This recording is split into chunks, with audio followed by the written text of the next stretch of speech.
Hello everyone and welcome to coding with Toaster. आज के video में हम स्टार्ट करेंगे इनहेरिटेंस। इनहेरिटेंस क्या होता है? इसमें एक क्लास किसी दूसरे क्लास की प्रॉपर्टीज़ और फील्ड्स प्रॉपर्टीज़ जो भी कहना चाहे और मेथड्स को एक्वायर कर लेती है। इसका मतलब क्या हुआ? जैसे मान लीजिए आपके पास एक क्लास है कैलकुलेटर नाम से। एक क्लास कैलकुलेटर है, उसके अंदर एक एडिशन का फंक्शन है। उसमें आप दो नंबर्स पास करिए, वो उसका एडिशन रिटर्न कर देगा। अब आप अपना खुद का एक कैलकुलेटर बनाते हैं। ये कैलकुलेटर आपका मल्टीप्लिकेशन भी कर सकता है, एडिशन मल्टीप्लिकेशन दोनों करना चाहता है। तो आपके पास एक तरीका है कि आप अपनी क्लास में एडिशन का भी फंक्शन बनाएं और मल्टीप्लिकेशन का भी फंक्शन बनाएं, लेकिन इससे आपको ज़्यादा काम करना पड़ रहा है। अगर आपको पता है कि आपके पास पहले से एक क्लास है जो कि एडिशन परफॉर्म कर सकती है, तो आप एडिशन का फंक्शन अपनी क्लास में बनाने की जगह उस क्लास से उठा लेते हैं। इसका हम एग्जांपल देख लेते हैं। जैसे मेरी एक क्लास है कैलकुलेटर नाम से, कैल्क नाम से। इसके अंदर एक मेथड है जो कि इंटीजर रिटर्न करेगा। इसका नाम ऐड रख लेते हैं और ये दो नंबर लेगा, इंट ए कॉमा इंट बी, और ये रिटर्न कर देगा ए प्लस बी। अब हम इस कैल्क क्लास का ऑब्जेक्ट बना के एडिशन परफॉर्म करते हैं।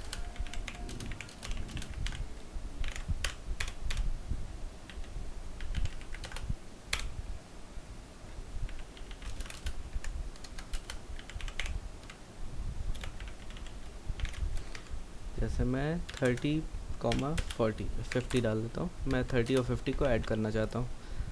मैं इसको रन कराऊंगा, मेरा एडिशन आ रहा है 80।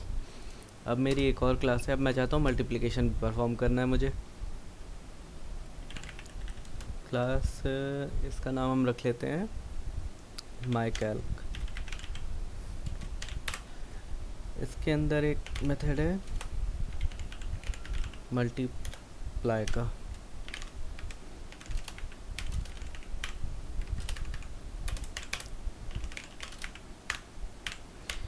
ये दो नंबर लेगा, इनको मल्टीप्लाई कर देगा। अब जैसे मैं इस क्लास का ऑब्जेक्ट बनाता हूँ, अभी इसमें ऐड तो है नहीं, मैं मल्टीप्लाई करता हूँ।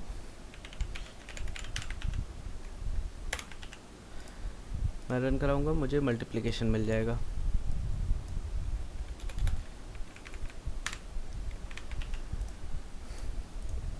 लेकिन अब मैं चाहता हूँ कि मेरी ये क्लास एडिशन भी परफॉर्म कर सके। तो मेरे पास दो तरीके हैं, या तो मैं ये फंक्शन यहाँ पर फिर से बना लूँ।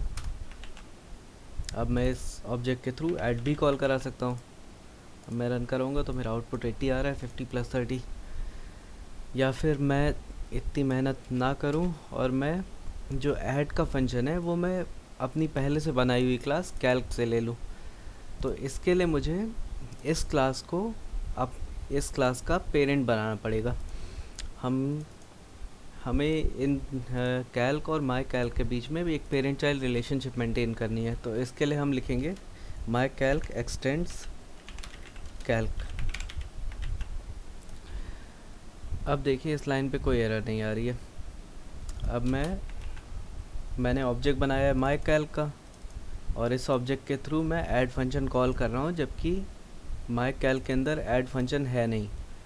अब वो ये फंक्शन इस क्लास से ले लेगा। अगर मैं ये पार्ट कमेंट कर देता हूँ तो मेरी इस लाइन पर एरर आने लगती है। एरर बोलेगी cannot find symbol method add, उसे ऐड फंक्शन नहीं मिल रहा। अब मैं रन कराऊंगा तो मेरा आउटपुट आने लगेगा। अच्छा, मैं कुछ मैसेजेस भी प्रिंट करा लेता हूँ ताकि पता लग जाए कहाँ पे है। एडिंग इन कैल्क,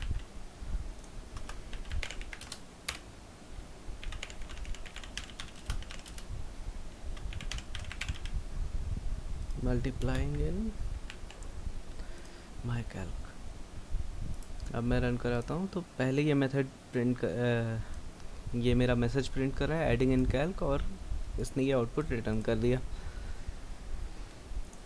अच्छा, अब अगर हम चाहते हैं कि जैसे ये ऐड मेथड हमारे कैल्क का है, हम चाहते हैं कि हमारा ऐड मेथड भी एक हो जैसे अभी तो हम अपनी पेरेंट क्लास का मेथड यूज़ कर रहे हैं, लेकिन हम चाहते हैं कि हमारा जो कैलकुलेशन का फंक्शन है, हमारा जो एडिशन का फंक्शन है, उसकी फंक्शनैलिटी थोड़ी और डिफरेंट हो। तो जैसे अभी ये दो नंबर्स को ऐड कर रहा है, मैं चाहता हूँ कि दो नंबर्स को ऐड करने के बाद उसमें 30 और ऐड कर दे। तो मैं ये फंक्शन यहाँ पर भी डिफ़ाइन कर लूँगा, इंट ऐड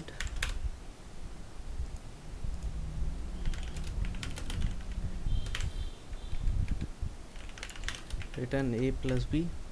अभी तो ये बिल्कुल ऊपर जैसा ही है, मैं चाहता हूँ इसकी फंक्शनैलिटी थोड़ी डिफरेंट हो, तो ये 50 एक्स्ट्रा ऐड कर दे और ये मैसेज प्रिंट कर दे एडिंग इन माई कैल्क। अब मैं रन कराऊंगा, मैंने ऊपर का कोड तो चेंज किया नहीं, ये अभी भी ऑब्जेक्ट से ऐड ही कॉल कर रहा है। अब मैं रन कराता हूँ, तो अब वो इस फंक्शन को कॉल कर रहा है। तो यहाँ पर ये चीज़ ध्यान दीजिएगा, जब तक ये फंक्शन माई कैल्क में एग्जिस्ट नहीं कर रहा था तो वो ये फंक्शन यहाँ से उठा रहा था, लेकिन हमने ये फंक्शन अब माई कैल्क में भी डिफ़ाइन कर दिया है, तो अब इस फंक्शन को प्रायोरिटी मिल रही है। अगर मैं इसको कमेंट कर देता हूँ, अब मैं रन कराऊँगा, तो अपनी पेरेंट क्लास से वो एडिशन का फंक्शन ले रहा है। और इसको मैं अनकमेंट करके चलाता हूँ, तो अपनी खुद का फंक्शन को यूज़ करता है और हमारा आउटपुट 130 आ रहा है। 80 + 50 130। तो ये हमारा इनहेरिटेंस होता है। और अभी तो हम फंक्शंस देख रहे थे, अभी जैसे अब मैं कैल्क क्लास के अंदर कुछ क्लास वेरिएबल्स बना लेता हूँ। जैसे इंट नंबर लिख लेते हैं, इंट नंबर इक्वल्स टू 30। तो हमारी कैल्क क्लास के अंदर एक वेरिएबल है नंबर नाम का, जिसकी वैल्यू 30 है। अब मैं एक फंक्शन और बना लेता हूँ जो कि इस नंबर को प्रिंट करेगा अपनी चाइल्ड क्लास में।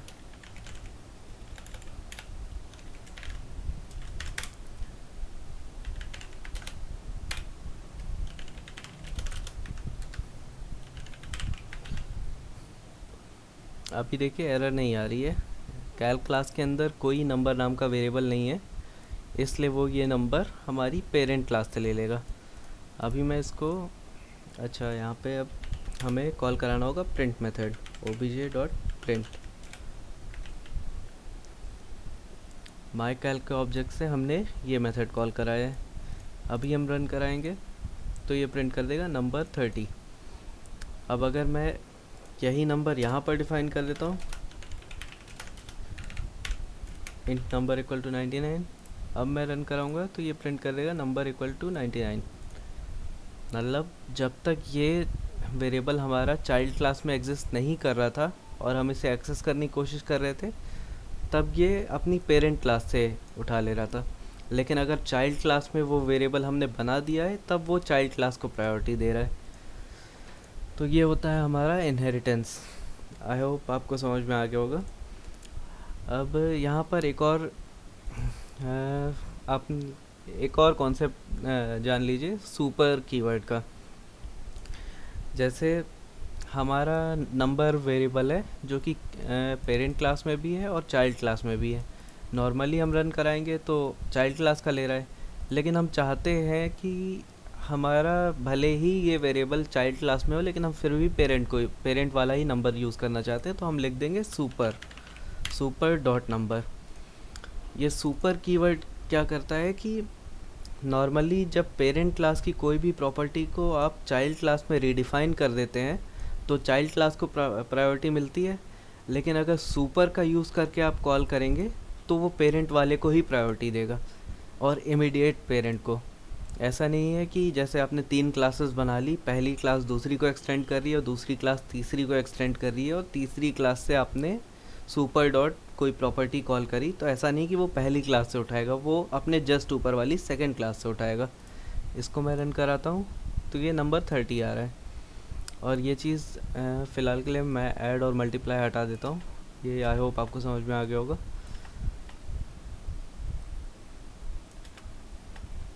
अब हमारी कैल क्लास के अंदर नंबर है 30 माई कैल के अंदर नंबर 99 है और प्रिंट कर रहे हैं सुपर डॉट नंबर, तो 30 प्रिंट हो रहा है।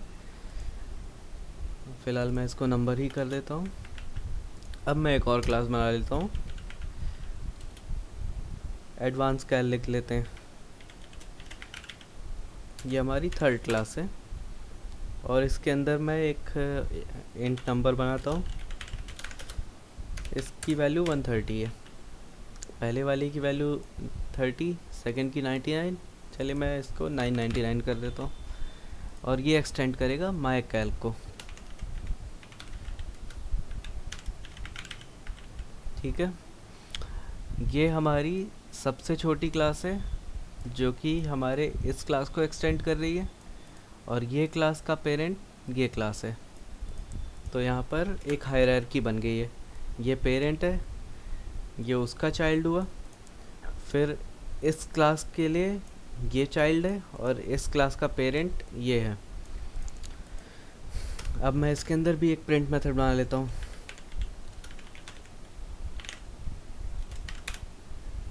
जो कि नंबर को ही प्रिंट करेगा। मैं कॉपी कर लेता हूँ। अभी मैं सेकंड क्लास का ऑब्जेक्ट बना रहा हूँ, मैं थर्ड का बनाता हूँ एडवांस कैल्क का। अब मैं थर्ड क्लास से प्रिंट मेथड कॉल करता हूँ।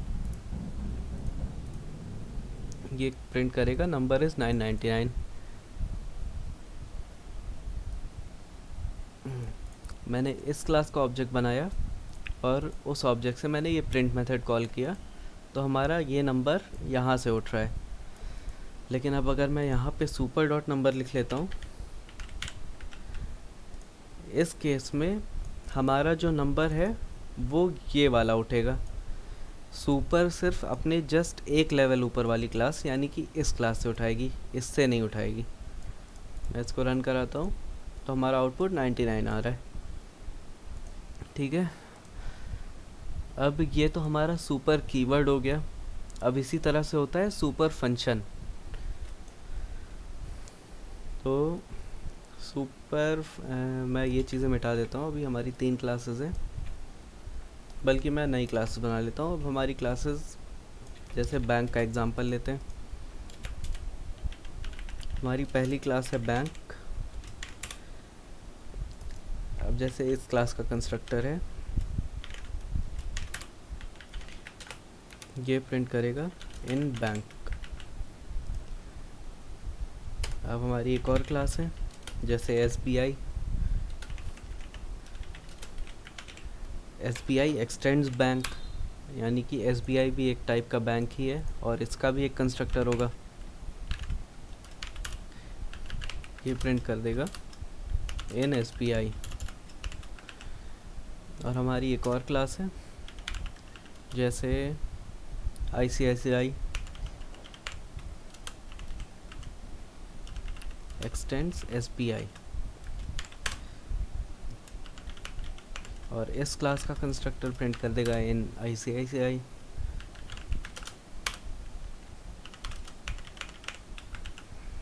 ठीक है, अब हम बैंक क्लास का ऑब्जेक्ट जैसे बनाते हैं, बल्कि हम सिर्फ लिख देते हैं न्यू बैंक। हम सिर्फ ऑब्जेक्ट बना रहे हैं, इसको कहीं स्टोर नहीं करा रहे। अभी हम रन कराएंगे तो इसने प्रिंट किया इन बैंक। यानी कि जब हम अगर आपने पहले वीडियोस देखे होंगे तो आपको पता होगा ऑब्जेक्ट क्रिएशन के टाइम पे किसी भी क्लास का कंस्ट्रक्टर कॉल होता है। तो जैसे ही हमने बैंक क्लास का ऑब्जेक्ट बनाया, उसका ये कंस्ट्रक्टर कॉल हुआ, इसने प्रिंट कर दिया इन बैंक। अब जैसे मैं SBI का इसी तरह से ऑब्जेक्ट बनाता हूँ।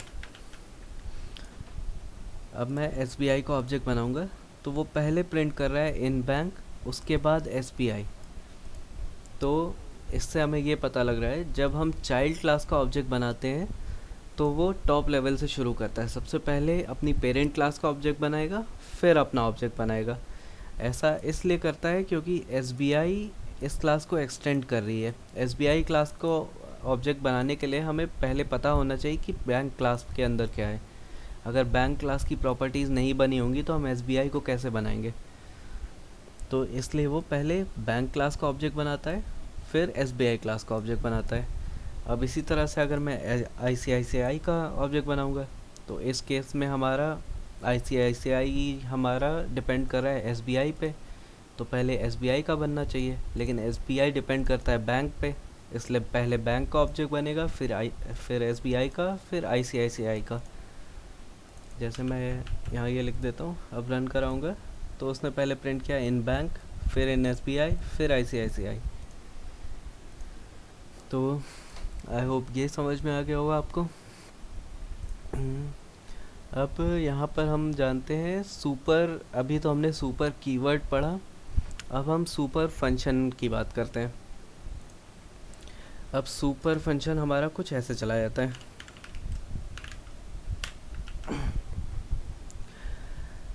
और सुपर फंक्शन को कॉल करने के कुछ रूल्स होते हैं। पहला रूल होता है कि जब भी आप सुपर फंक्शन कॉल कर रहे हैं, ये आपके क्लास के कंस्ट्रक्टर के अंदर सबसे पहली लाइन पे ही लिखा जाना चाहिए।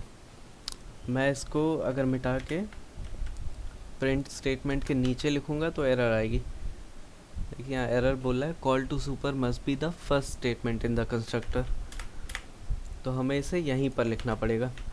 और दूसरा रूल होता है कि हम सुपर फंक्शन को सिर्फ कंस्ट्रक्टर के अंदर ही कॉल कर सकते हैं। जैसे मैं अपना मेथड बना लेता हूँ कोई, इसके अंदर अगर मैं सुपर कॉल करूँगा तो एरर आएगी, call to super must be the first statement in constructor. मैं सुपर को सिर्फ कंस्ट्रक्टर के अंदर ही कॉल कर सकता हूँ और हमेशा फर्स्ट लाइन में ही कॉल कर सकता हूँ। सुपर फंक्शन करता क्या है? सुपर फंक्शन हमेशा अपनी पेरेंट क्लास के कंस्ट्रक्टर को कॉल करता है।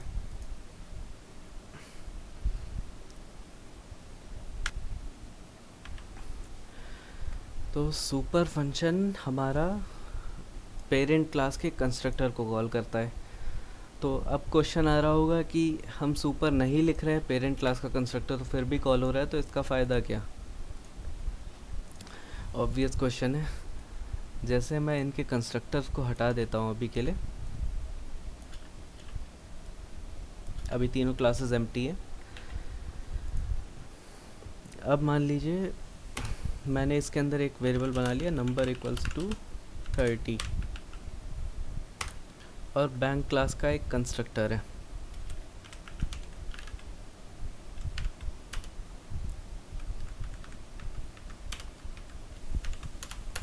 बल्कि दो कंस्ट्रक्टर्स हैं बैंक के, एक तो एम्प्टी है और दूसरा कंस्ट्रक्टर एक नंबर लेगा और नंबर पे सेट कर देगा। मतलब पहला कंस्ट्रक्टर तो सिर्फ ऑब्जेक्ट बनाने के लिए काम होगा, ये कुछ भी नहीं कर रहा है, बल्कि इसको हम हटा भी देते हैं।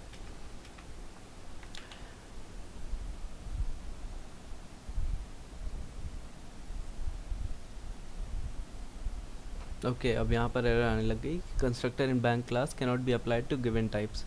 अच्छा, जब हम पैरामीटराइज कंस्ट्रक्टर बना रहे हैं तो उस केस में हमें नॉन पैरामीटराइज को डिफ़ाइन करना ही पड़ेगा। अगर हम इसको हटा दें, पैरामीटराइज कंस्ट्रक्टर हटा दें, अब हम नॉन पैरामीटराइज भी हटा सकते हैं, तो प्रॉब्लम नहीं होगी। लेकिन अगर हम पैरामीटराइज कंस्ट्रक्टर बना रहे हैं तो हमें नॉन पैरामीटराइज को भी डिफ़ाइन करना पड़ेगा, भले ही उसके अंदर कुछ भी ना लिखा हो।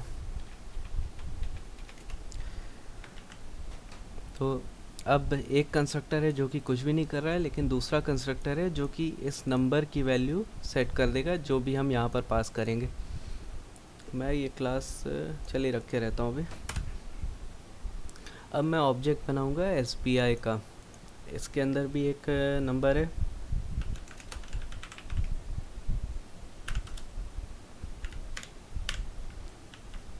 और इसके अंदर एक मेथड बना लेते हैं प्रिंट,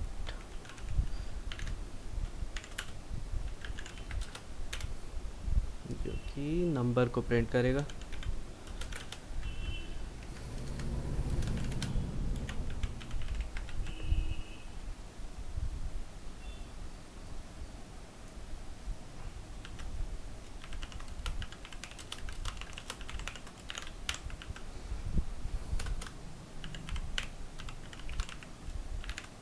अब मैंने SBI का एक ऑब्जेक्ट बनाया है और उससे मैं प्रिंट मेथड कॉल कर रहा हूँ। अच्छा, मैं दोनों कंस्ट्रक्टर के अंदर कुछ मैसेज प्रिंट कर देता हूँ। इन डिफ़ॉल्ट बैंक, क्योंकि बैंक क्लास का ही डिफ़ॉल्ट कंस्ट्रक्टर है।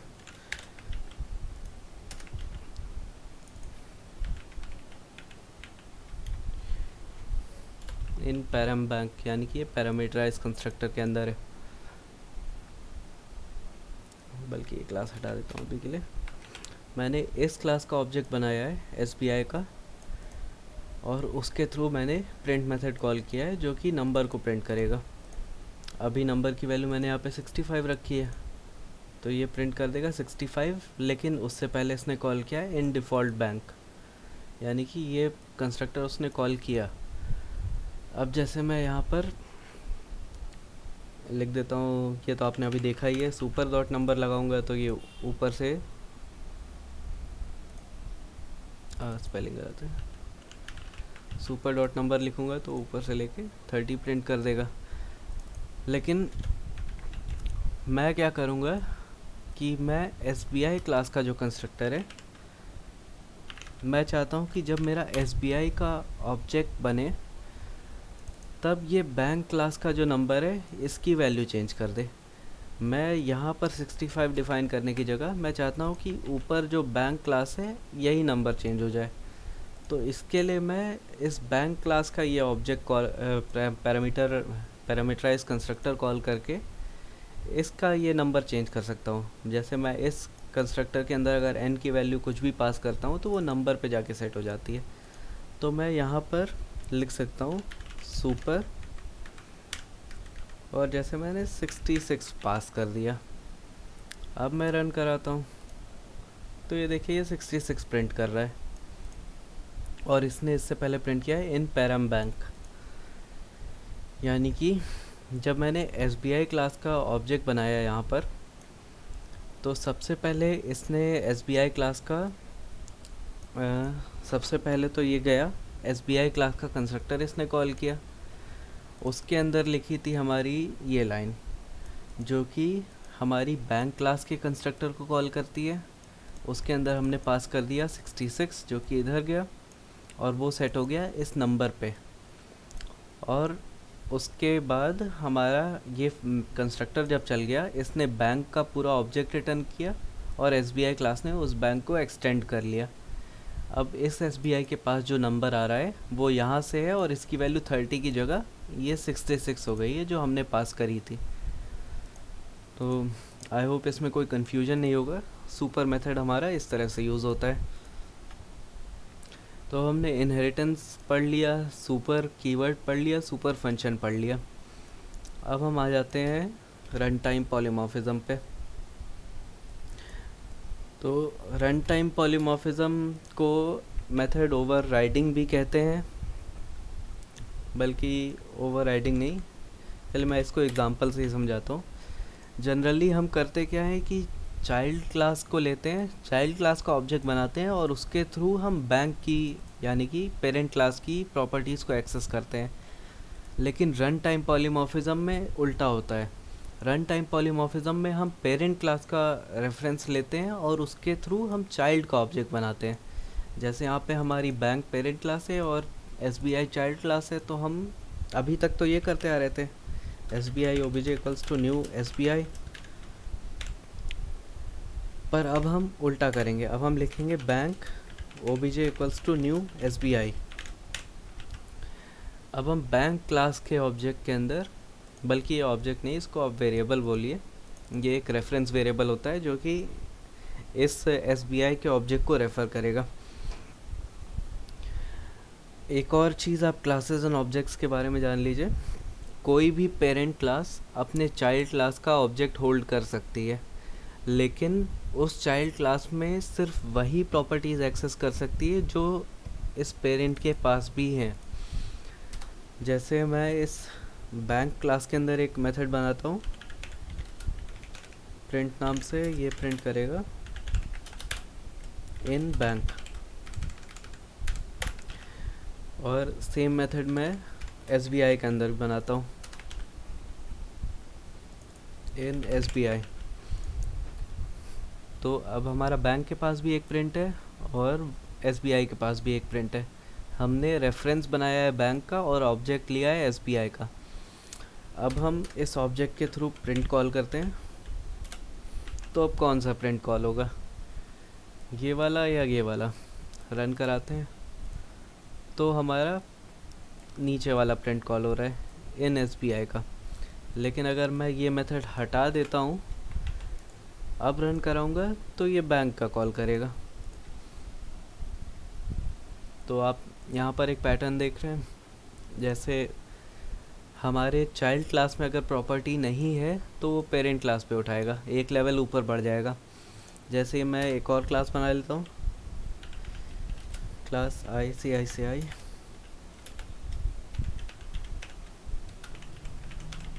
ये एक्सटेंड करेगी एसबीआई को और इसके अंदर भी एक प्रिंट होगा। एसबीआई का भी प्रिंट लगा देता हूँ और ICICI का भी एक प्रिंट है। ये प्रिंट कर रहा है इन एसबीआई। ये अब मैं ऑब्जेक्ट बनाता हूँ ICICI का, लेकिन रेफरेंस मेरा रहेगा बैंक का ही। मैं यहाँ पर बस ये लिख देता हूँ, bank OBJ equals to new ICICI। अब मैं रन कराता हूँ तो ये प्रिंट कर रहा है इन ICICI। अब अगर मैं इसको हटा देता हूँ, अब मैं रन कराऊँगा तो ये इन SBI प्रिंट कर रहा है। यहाँ पर जब फंक्शन था तो यहाँ से उठा रहा है, वरना इसके जस्ट एक ऊपर वाली क्लास इससे उठाएगा। अगर इससे भी हटा दूँगा तो अब इससे भी ऊपर आ जाएगा, यहाँ से बैंक से उठाने लगेगा। तो अब बैंक से कॉल होने लग गया। ये होता है हमारा रन टाइम पॉलीमॉर्फिज्म। तो आई होप आपको ये भी समझ में आ गया होगा। अच्छा, नॉर्मल पॉलीमॉर्फिज्म जो होता है वो सिर्फ मेथड्स पे वर्क करता है, लेकिन रन टाइम पॉलीमॉर्फिज्म जो है वो हमारा वेरिएबल्स पे भी चलता है।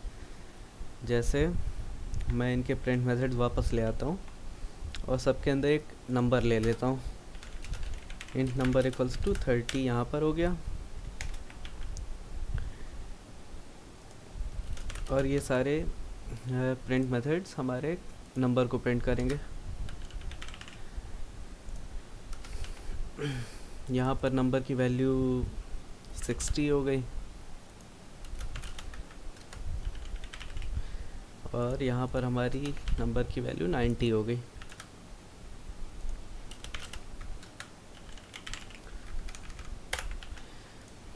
अभी मैं रन कराता हूँ। अभी हमने क्या लिया हुआ है, bank OBJ equals to new ICICI और प्रिंट कॉल करा रहे हैं।